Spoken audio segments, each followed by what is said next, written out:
کوئی عروج پر نہیں جا سکتا. بایزید بستامی جم کرتا یہ سبحان اللہ. حضرت بایزید بستامی رحمۃ اللہ تعالیٰ علیہ اپنی ماں سے کہنے لگے کہ ماں میں تمہارا حق ادا کر پاؤں گا یا خدا کا؟ تم فیصلہ کرو، میں دو حق ایک ساتھ ادا نہیں کر پاؤں گا. تو ماں نے کہا بیٹا میں اپنا حق معاف کرتی ہوں، تم جاؤ اللہ کا حق ادا کرو، اللہ کا حق ادا کرو. بایزید بستامی فرماتے ہیں میں 12 سال، تھوڑے دن نہیں، 12 سال جنگل بیابان میں اللہ کی عبادت کرتا رہا، یہ سوچ کر کہ اللہ کی معرفت حاصل ہو جائے. ایک مرتبہ میرا گزر بستان سے ہوا تو میں نے سوچا کہ اتنے سال ماں سے نہیں ملا، چلو آج سلام کرتا چلوں ماں کو. 12 سال ہو گئے، وقت تھا رات کا، دروازے تک پہنچا. پھر دل میں خیال آیا 12 سال کوئی خدمت نہ کری، ماں کو تکلیف دی دور رہ کر، اور آج رات میں جاؤں ماں کو اٹھاؤں دروازہ کھٹکھٹاؤں، تکلیف ہوگی. لہذا انتظار کیا جائے صبح کا، صبح کا انتظار کیا جائے تاکہ ماں کو خوشی نہ دے سکا تو دکھ بھی نہ دوں. جب ماں کے اٹھنے کا وقت ہوگا تب میں دستک دوں گا. بایزید بستامی فرماتے ہیں کہ میں دروازے میں ٹیک لگا کر بیٹھ گیا. تہجد کا وقت ہوا، میری ماں عادت کے مطابق تہجد میں اٹھا کرتی تھی. جب میں نے دیکھا کہ گھر کی نالی سے پانی بہنے لگا، مجھے سمجھ میں آ گیا ماں اٹھ گئی ہے، وضو کر رہی ہے. مجھے احساس ہو گیا ماں اٹھ گئی ہے، وضو کر رہی ہیں. میں نے دستک دی، اندر سے آواز آئی بایزید آ جاؤ دروازہ کھلا ہے. اللہ اکبر. ماں کا مقام یہ ہے کہ 12 سال کے بعد اگر بیٹا دستک دے تو ماں سمجھ جاتی ہے دستک کا انداز بیٹے کا ہے. جسے ماں کہتے ہیں ایسے مقام نہیں ملتا ماں کا. کیوں؟ یہ مقام اس لیے ملا. اور پھر اس کے بعد بایزید کو اس عمل کا صلہ یہ ملا، باہر بیٹھ کر عمل کا صلہ یہ ملا کہ حضرت جنید بغدادی فرماتے ہیں، سید الطائفہ فرماتے ہیں کہ جس طریقے سے صوفیہ میں حضرت بایزید بستامی کو وہ مقام حاصل ہے، صوفیہ میں بایزید بستامی کو وہ مقام حاصل ہے جو جبریل امین کو فرشتوں میں مقام حاصل ہے. یہ مقام ماں سے ہو کر گزرا ہے، ماں کی دہلیز سے ہو کر گزرا. کیوں؟ اس لیے کہ ماں نے ہم کو جنم دیا ہے، ہم کو پیدا کیا ہے. تو پیدا کرنے والے کا مقام یہ ہے، پیدا کرنے والی ماں کا مقام یہ ہے. تو جس رب نے ہمیں خلق کیا ہو، جس رب نے ہمیں پیدا کیا ہو، بنایا ہو، اس رب کا مقام کیا ہوگا؟ اس ماں کا حق ادا نہیں کر پاتے تو رب کا حق ادا کر پائیں گے؟ قطعی نہیں کر سکتے. اس کے بعد بھی تب ہمیں کھلاتا بھی ہے، پلاتا بھی ہے، سانسیں بھی دے رہا ہے، نعمتیں بھی دے رہا ہے. اس کے بعد یہ بہت سے لوگ ناشکرے. بتاؤ اللہ نے ہمیں دیا کیا؟ مطلب فلاں نے دیکھو، ارے تم نے رب کے لیے کیا کیا ہے؟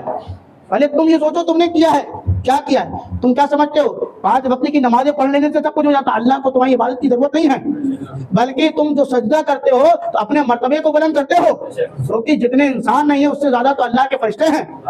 اور جس کو جو حکم دے دیا گیا ہے، کوئی رکوع میں ہے تو رکوع کر رہا ہے، کوئی سجدے میں ہے تو سجدہ ہی کر رہا ہے، جس کو جو کام دے دیا تسبیح پڑھ رہا ہے تو تسبیح پڑھ رہا ہے. اور ہمارا معاملہ یہ ہے کہ ہم سب چیزوں سے فائدہ اٹھاتے ہیں لیکن اس کے بعد بھی اللہ کی نافرمانی کرتے ہیں، عبادت نہیں کرتے. بلکہ ذرا سے کوئی پریشانی آ جائے تو ہم صبر کا دامن چھوڑ دیتے ہیں اور کہتے ہیں ہماری ساتھ یہ ہونا تھا، ہم ہی نے لیتے کیا، دیکھو فلانے کو دیکھو، اس کو دیکھو، اللہ نے یہ دیا. ارے اللہ نے تمہارے ساتھ امتحان لیا ہے تاکہ دیکھیں امتحان میں تم ثابت قدم رہتے ہو کہ نہیں. جوانی ہمیشہ نہیں رہے گی، صحت ہمیشہ نہیں رہے گی، کبھی آپ کے پاس پریشانی بھی آئے گی. بڑھاپا ضرور آنا ہے، اگر زندگی ملی آگے بڑھی تو بڑھاپا آنا ہے، کمزوری آنا ہے، لیکن انسان کی ذات وہ ہونا چاہیے کہ ہر حال میں رب کا شکر ادا کرے. لَإِن شَكَرْتُمْ لَأَزِيدَنَّكُمْ وَلَئِن كَفَرْتُمْ إِنَّ عَذَابِي لَشَدِيدٌ. جتنا تم شکر ادا کرو گے ہم اتنا ہی زیادہ دیں گے. آپ دنیا داروں کے لیے مسکرانا نہیں آتا، لیکن آپ کو ذمہ داری دی گئی کہ آپ گیٹ میں کھڑے ہو جائیے، مسکرا کر ان کا جو ہے خیر مقدم کریے. تو چند پیسوں کے لیے، چند روٹیوں کے لیے ہم یہ کام کرنے پہ مجبور ہو جاتے ہیں کیونکہ ہم کو سیلری مہینے میں اسی کام کی مل رہی ہے کہ ہم کو مسکرا کر لوگوں سے ملنا ہے. غم اندر بھرے ہوئے ہیں لیکن مسکرا اس لیے رہے ہیں، سیلری مل رہی ہے، اس سے ہم روٹی کمائیں گے، روٹی بنائیں گے. اور اللہ نے تو پوری زمین کو ہمارے لیے پھیلا رکھا ہے.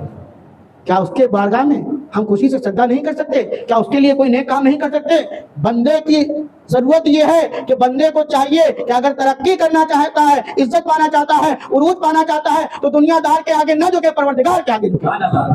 اس کا طریقہ بس یہی ہے کہ وقت پر نمازیں پڑھی جائیں، اللہ نے جس چیز سے منع کیا ہے اس سے روکا جائے، جس چیز کا رسول کائنات نے حکم دیا ہے اس کو کیا جائے، کیونکہ جو رسول کہتے ہیں وہی خدا کہا کرتے ہیں. وما ينطق عن الهوى ان هو الا وحی یوحی.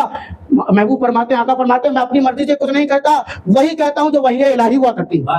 تو اللہ کا جو پیغام ہوتا ہے وہی میں لوگوں تک پہنچاتا ہوں. اللہ تبارک و تعالی ہمیں سمجھنے کی توفیق عطا فرمائے. استغفر اللہ ربی من کل ذنب واتوب الیہ وما علینا الا البلاغ. السلام علیکم. ایک چھوٹی سی بات میں بتا دوں مسئلے کے طور پر، میں جب تقریر کرتا ہوں